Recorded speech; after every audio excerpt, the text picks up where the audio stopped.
Hello everyone, welcome back to our YouTube channel. This is Shubham Pavanikar. बहुत दिनों बाद ये वीडियो आई है क्योंकि जैसे मेरे आईडीबीआई जैम की ट्रेनिंग चल रही थी, जैसे आपको पता ही है। और मैंने ज्वाइन कर लिया है अभी 29 को। मुझे होम पोस्टिंग ही मिली है नागपुर में, तो अभी रेगुलर वीडियो आएगी। और ट्रेनिंग के दौरान मेरी दो एग्ज़ाम भी मतलब छूट गई, एक NISCL AO एंड एक SBI क्लर्क। चलो इसको जाने देते हैं, हम अभी आते हैं। IBPS क्लर्क का आज मेरा एग्ज़ाम था। 4 अक्टूबर थर्ड शिफ्ट थी मेरी, तो इसका एग्ज़ाम एनालिसिस के बारे में बात करेंगे। तो 1 मिनट में पेज ले लेता हूँ।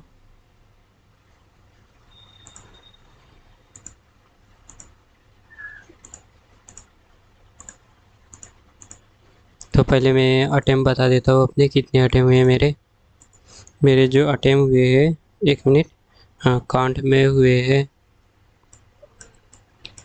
29 एंड इंग्लिश में हुए हैं, इंग्लिश में 25 29 है, 25 इंग्लिश में। एंड रीजनिंग में मेरे पूरे अटेम्प्ट हुए हैं आउट ऑफ 35। एंड मेरे टोटल अटेम्प्ट हुए हैं, ये कितने होते, टोटल मेरे 89 अटेम्प्ट हुए हैं।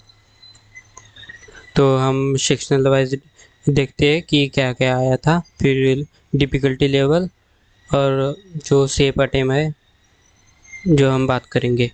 पहले हम देखते हैं, पहले इंग्लिश देख लेते हैं। पहले इंग्लिश देख लेते हैं। इंग्लिश में जो RC आया था, कुछ रिलेटेड, कुछ मैंने तो स्कीमिंग ही की और टिक करता गया जैसे जैसे मिलते गए।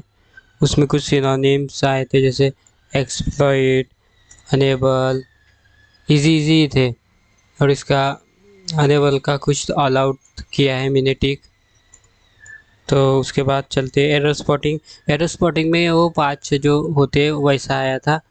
वो किसी में इनकरेक्ट पूछा था, किसी में करेक्ट पूछा था। इसके मेरे कुछ ही क्वेश्चन हुए, मतलब 2-4। उसके बाद पैराजम्बल।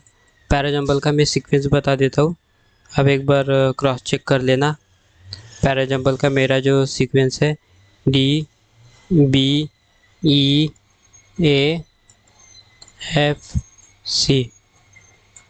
DBEAFC है मेरा पैराजम्बल का सीक्वेंस। आपका है क्या है वो भी बता देना आप। उसके बाद जो आया था, सिंगल फिलर आए थे। सिंगल फिलर, इसके 4-5 क्वेश्चन कुछ आए थे। उसके बाद आए थे वर्ड यूसेज आया था। उसके बाद मिसस्पेल्ट वाले आए थे। एक मिसस्पेल्ट वाला फर्स्ट जो था, फर्स्ट क्वेश्चन, उसमें मुझे थोड़ा कुछ कंफ्यूजन था। उसमें फेल कुछ ऐसा था, वो मैंने टिक किया है। ये मुझे अजीब लग रहा था थोड़ा, क्योंकि इसी में थोड़ा डाउट था मुझे।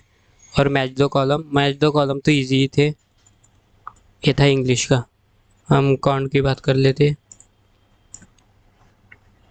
काउंट में जो, एक सेकेंड, काउंट में एक बार ग्राफ आया था। एक बार ग्राफ ABCD, सिर्फ बार ग्राफ का डेटा लेना था, फिर एवरेज ऐसे रेशो वेशो ऐसे क्वेश्चन पूछे थे, इजी था। एक टेबल दिया था, 2 कॉलम थे, कुछ इसमें कुछ LM HM कुछ तो भी था। फिर इसमें ABCD था, इसमें डेटा दिया था। फिर उससे रिलेटेड जो रेशियो एवरेज परसेंटेज वैसे क्वेश्चन। रॉन्ग नंबर सीरीज थी। एंड था अर्थ में, सिंप्लीफिकेशन के भी क्वेश्चन थे, सिंप्लीफिकेशन के इजी होते हैं। और अर्थमेटिक तो मुझे बहुत सारे मिले, लगभग 15 के आसपास होंगे। तो अर्थमेटिक, पर अर्थमेटिक एक एक लाइन के ही थे। अगर 2-4 क्वेश्चन को छोड़ दिया जाए, जैसे वो मेंसुरेशन और कुछ 1-2 क्वेश्चन को छोड़ दिया जाए, तो बाकी एक एक लाइन या 1.5 लाइन इजी वाले ही थे। उसके बाद हम रीजनिंग की बात कर लेते। एक सेकेंड, स्लाइड ले लेता हूँ मैं।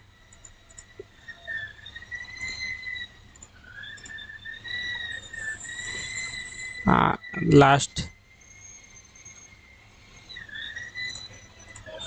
लास्ट रीजनिंग की बात कर लेते, जिसमें मेरे 35 आउट ऑफ 35 हुए। एक फ्लैट एंड फ्लोर वाला एक क्वेश्चन, फ्लैट एंड फ्लोर वाला था, जिसमें वेरिएबल तो होता नहीं, क्लर्क में आपको पता ही है।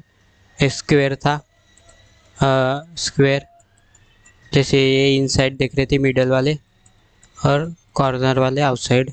उसके बाद सीक्वेंस वाला था कुछ, वो ऐसे 8 वाले 8 बैठे थे, ऐसे कुछ लाइन से लगाना पड़ता वो। ये अननोन पर्सन था, मैक्सिमम 13, मेरा 13 ही आ रहा था, एंड मेरे 13 आ रहे थे जो अननोन पर्सन थे।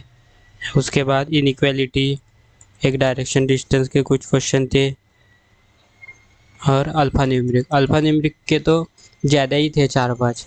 बाकी इसके डायरेक्शन के 3-3, इनइक्वालिटी की 3, डायरेक्शन के 3, एंड ये था सिलोगिज्म भी था, सिलोगिज्म के भी लगभग 3 ही थे। उसके बाद एक नंबर जो बोथ फॉरवर्ड एंड बैकवर्ड वाला आता है, वो एक था, अल्फ़ाबेट वाला था कुछ, उसमें चेंज करना था, +1। और जो मीनिंगफुल वर्ड था, मेरा एक ही बन रहा था, कॉइन। उसमें राइट से थर्ड पूछा था, नहीं लेफ्ट से सेकंड पूछा था शायद, तो वो था, जो भी था, पर वो आंसर था, एक ही बन रहा था मेरा कॉइन।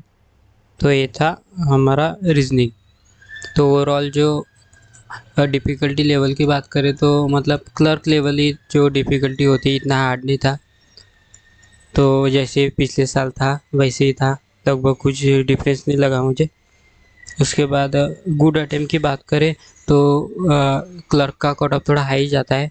तो अगर आपने 75 के आसपास भी किए, अप्रॉक्स 75, तो आपके चांसेस ज़्यादा ही है, बहुत ज़्यादा है, क्योंकि लगभग सभी स्टेट का माने तो 70 के आसपास ही जाता, 70 प्लस ही जाता है, ऐसे ही समझो 70 प्लस। अगर जनरल की बात करें तो आपने 75 के लगभग किए हैं, तो आपके अच्छे अटेम्प्ट में आप मेंस की प्रिपरेशन कीजिए। तो ये था हमारा एग्ज़ाम एनालिसिस। जाते जाते सब्सक्राइब कर लीजिए, लाइक कर दीजिए, और टेलीग्राम चैनल ज्वाइन कर लीजिए। Thank you.